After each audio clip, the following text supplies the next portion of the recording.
Hey everybody, and a very warm welcome to this B1 English listening practice video. I'm so glad you could join me today. As you probably know, you can use this video to train your listening skills and really boost your comprehension of spoken English. I'll be speaking at a natural but clear pace, and I'll try to use vocabulary and sentence structures that are perfect for the B1 level. So grab a cup of tea or coffee, find a comfortable spot, and let's get started. Are you ready? I hope. So today I'm going to talk about a topic that I think many of you guys out there really like or are at least curious about. It's a topic that brings a lot of joy, a lot of light, and a lot of, well, festivity into people's lives. That's right, today I'm going to talk about Christmas. I imagine this is a topic that resonates with a lot of you. Perhaps you celebrate Christmas in your own country, or maybe you've seen it in movies and TV shows and you're interested to learn more about how it's celebrated, especially in an English-speaking context like the US. Right now, as I'm recording we're in the middle of the Christmas season. You can feel it in the air, can't you? The shops are decorated, Christmas songs are playing on the radio, and people generally seem a little more cheerful. So, all kinds of festivities are taking place, from big public events to small family gatherings. It's a really special time of year. Let's dive right in and talk first about when Christmas is celebrated. This might seem like a simple question, but there's actually a bit of variation depending on where you are in the world. In the US, Christmas Day is on December 25th, so this is the main day, the big day, that we're referring to when we say Christmas.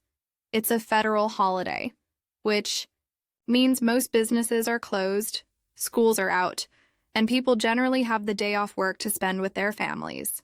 The build-up to December 25th is also a big part of the season, with advent calendars counting down the days, and a general sense of anticipation growing, especially for children. But I know that in many other countries, particularly in Europe, and parts of Latin America, the 24th of December, Christmas Eve, is actually more important, or at least equally as important, as the 25th. It's common practice in plenty of countries to have the main celebration, the big family dinner, and sometimes even the gift exchange, on the night of the 24th. In some countries, the party really gets going, or the significant part of the celebration starts at midnight, as the 24th turns into the 25th. This often has historical roots, perhaps tied to midnight mass services or traditions of feasting before the holy day itself. Many families in the US also celebrate on Christmas Eve, the 24th. It's become increasingly popular.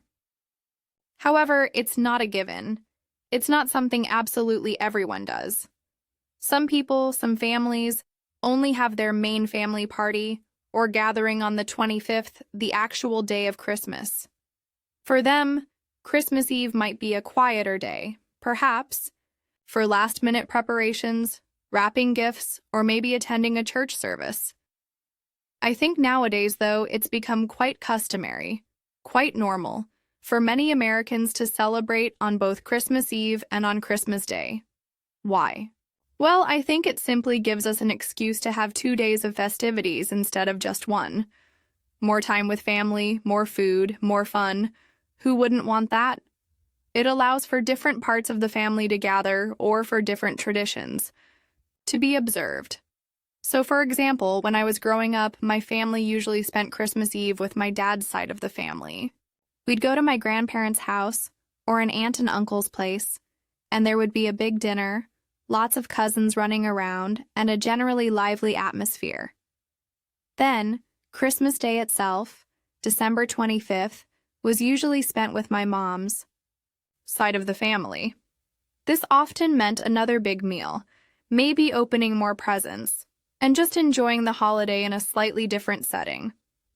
This kind of arrangement, splitting the celebrations between different branches of the family over the 2 days, is fairly common in the US now. It helps manage the logistics of seeing everyone you want to see during this busy holiday period. It can be a bit of a whirlwind, going from one house to another, but it's usually filled with warmth and connection. All right, so we've talked about when Christmas is. Now let's talk about something that many people, especially children, get very excited about: presents, or gifts, as we also call them. Gift giving is a huge part of the Christmas tradition in many cultures. Now, I have to be honest here. I'm not personally a huge fan of the commercial aspect of exchanging gifts, the pressure to buy things. It can sometimes feel a bit overwhelming or materialistic. But I have to admit, and I do participate, because that's the tradition, and it's more about the thought and the act of giving than the gift itself. And of course, seeing the joy on someone's face when they open a gift you've chosen for them is pretty special. In the US, we usually open presents on Christmas morning, the 25th of December. This is a very classic Christmas scene you might have seen in films. Children, as you can imagine, wake up incredibly early, often before the sun is even up.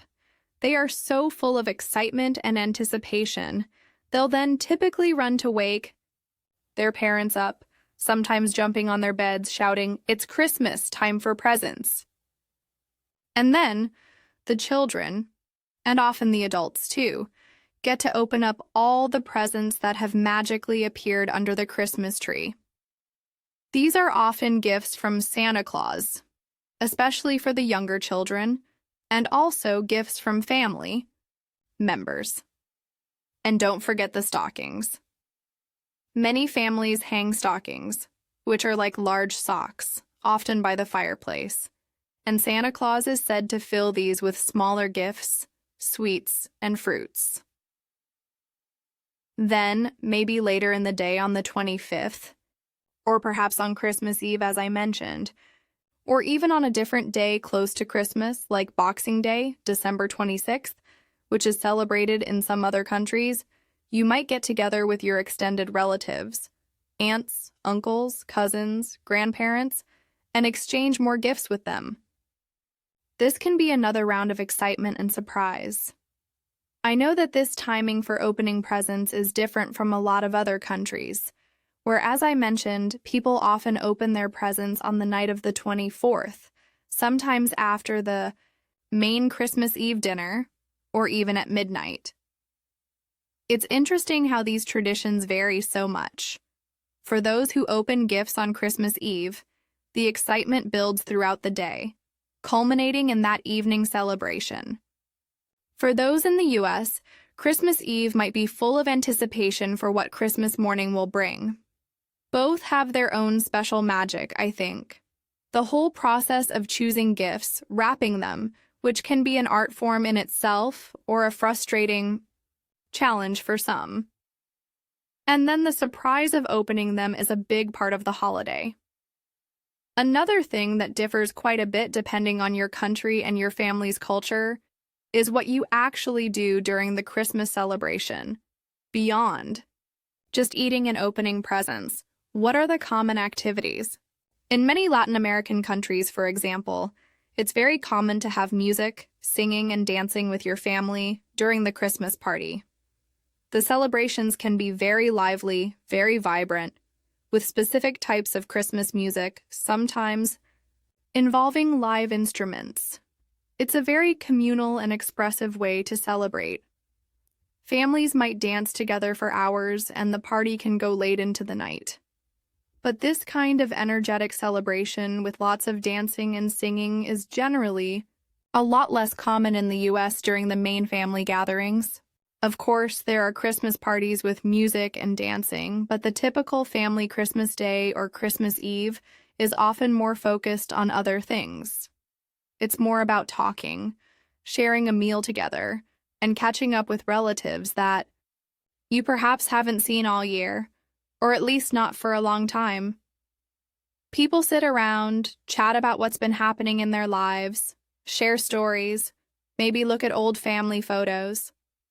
For many, it's a rare chance for different generations of a family to all be in one place at the same time. Other common activities in the U.S. might include playing board games or card games as a family. After the big meal, when everyone is feeling full and relaxed, breaking out a game can be a fun way to spend time together. Watching Christmas movies is another huge tradition. There are classic Christmas films that families watch year after year, and new ones come out all the time. Some families might attend a religious service at their church, either on Christmas Eve or Christmas morning, as Christmas is, at its heart, a Christian holiday celebrating the birth of Jesus Christ. For many, this religious aspect is the most important part of the celebration. Other families might have more secular traditions, focusing on family togetherness and the spirit of giving.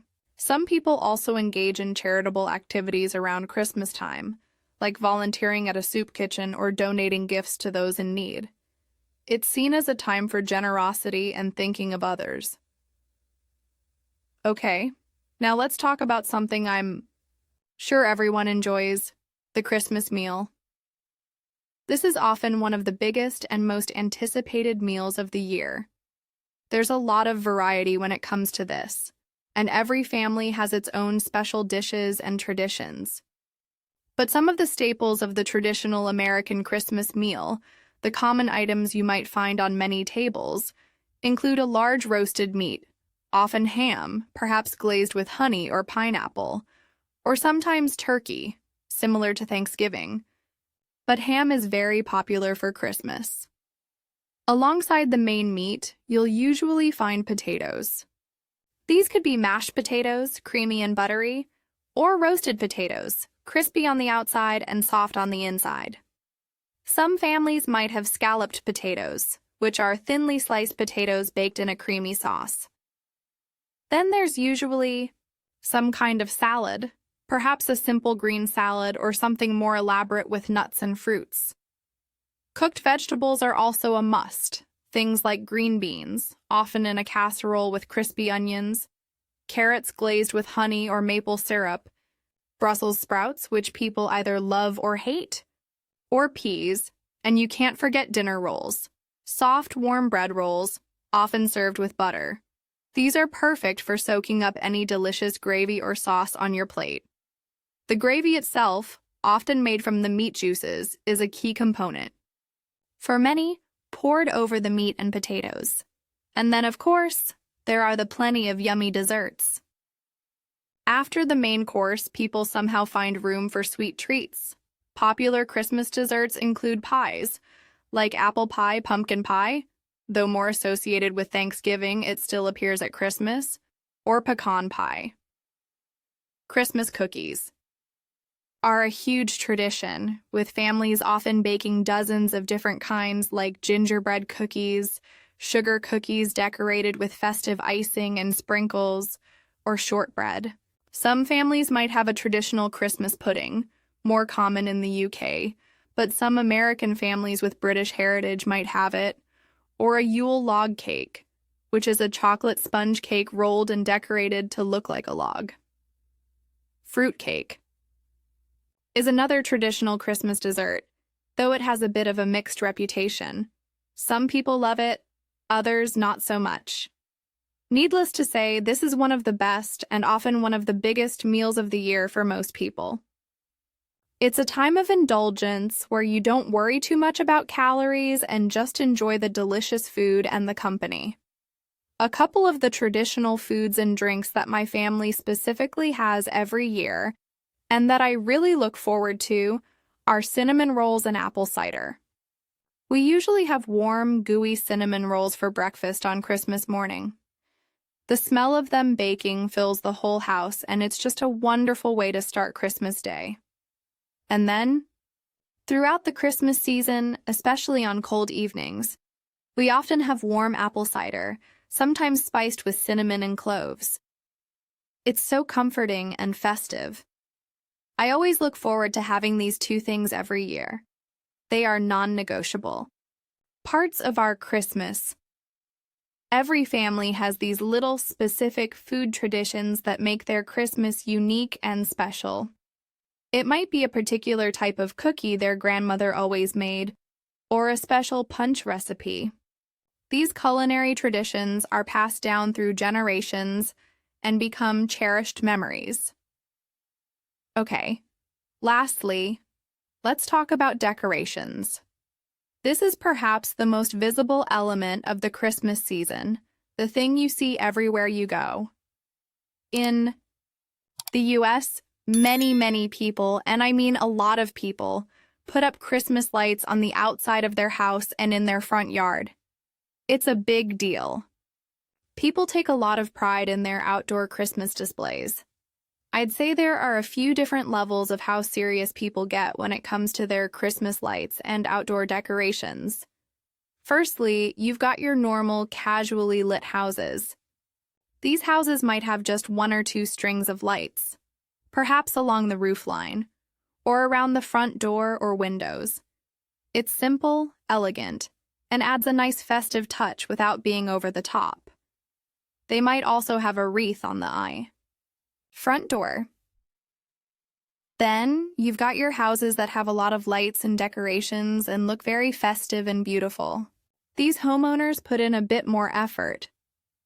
They might have multiple colors of lights outlining all the features of the house. Perhaps some illuminated figures in the yard like reindeer, snowmen, or Santa Claus.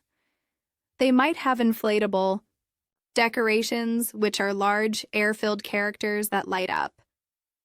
These houses are very cheerful and really contribute to the Christmas spirit in the neighborhood. Many people enjoy driving or walking around their neighborhoods in the evenings just to look at these well-decorated homes. And lastly, you've got your candy cane lane type of houses. These are the houses that are covered completely, from top to bottom, in impressive and often incredibly creative decorations. We're talking thousands, maybe even tens of thousands, of lights, often synchronized to music that you can tune into on your car radio. They might have elaborate scenes set up in their yard, like a nativity scene, Santa's workshop, or a winter wonderland. Some of these displays are truly spectacular, almost like professional installations. These are the houses that people will come from all over the city, or even from neighboring towns, just to see. It becomes a local attraction. I go with my family every year to see these highly decorated houses in certain neighborhoods. It's a tradition for us. We pack some hot chocolate, drive around, and just marvel at the creativity and effort people put in. They're really cool, and it's a fun, free activity for the whole family. Some of these displays are so elaborate they even collect donations for charity. And of course, when talking about decorations, we absolutely must talk about the centerpiece of indoor Christmas decorations, the Christmas tree. This is something that almost everyone who celebrates Christmas has in their home, and it's a tradition that everyone loves. I'm sure you all know about Christmas trees. People will either get a real tree, like a pine, fir, or spruce tree, which they might buy from a Christmas tree farm, where you can sometimes even cut it down yourself, or from a lot in the city. Real trees have that wonderful, fresh pine scent that fills the house.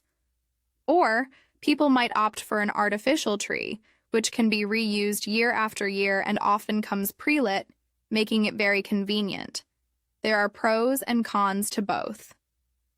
Once the tree is up in the house, usually in the living room or a prominent spot, the fun part begins, decorating it.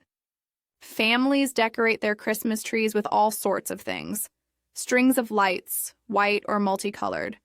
Ornaments, which can be glass balls, baubles, or figures of all shapes and sizes.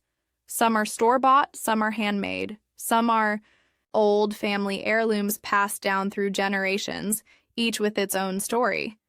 Tinsel, shiny metallic strands, and garlands. And finally, at the very top of the tree, people usually place a star or an angel. Decorating the tree is often a family, activity, with everyone helping to hang their favorite ornaments. Christmas music might be playing, and it's a really joyful and bonding experience.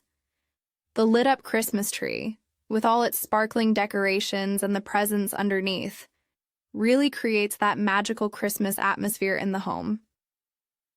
Besides the tree and outdoor lights, other common indoor decorations include wreaths, circular arrangements of greenery, often hung on doors or walls, garlands of pine or tinsel draped over mantels or staircases, stockings hung by the fireplace, as I mentioned earlier, waiting to be filled by Santa, nativity scenes depicting the birth of Jesus, candles, often scented with Christmas fragrances like pine, cinnamon, or cranberry, and festive tablecloths, placemats, and centerpieces for the dining table.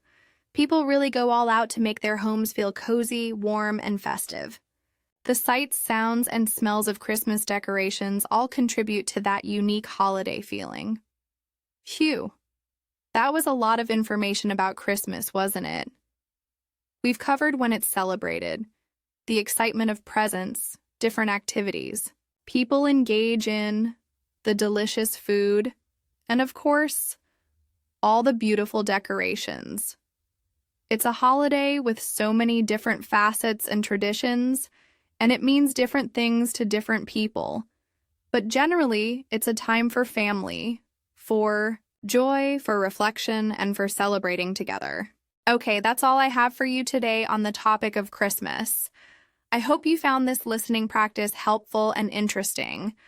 I tried to give you a good overview while also expanding on some of the details to give you plenty to listen to. Now, I'd love to hear from you. Leave a comment below and tell me what your Christmas traditions are. Do you celebrate Christmas? If so, what are some of the unique things your family does? What's your favorite Christmas food or your favorite part of the holiday? If you don't celebrate Christmas, perhaps you can tell me about a similar big holiday or festival in your culture. I always enjoy reading your comments and learning about different traditions from around the world. Thanks so much for listening today.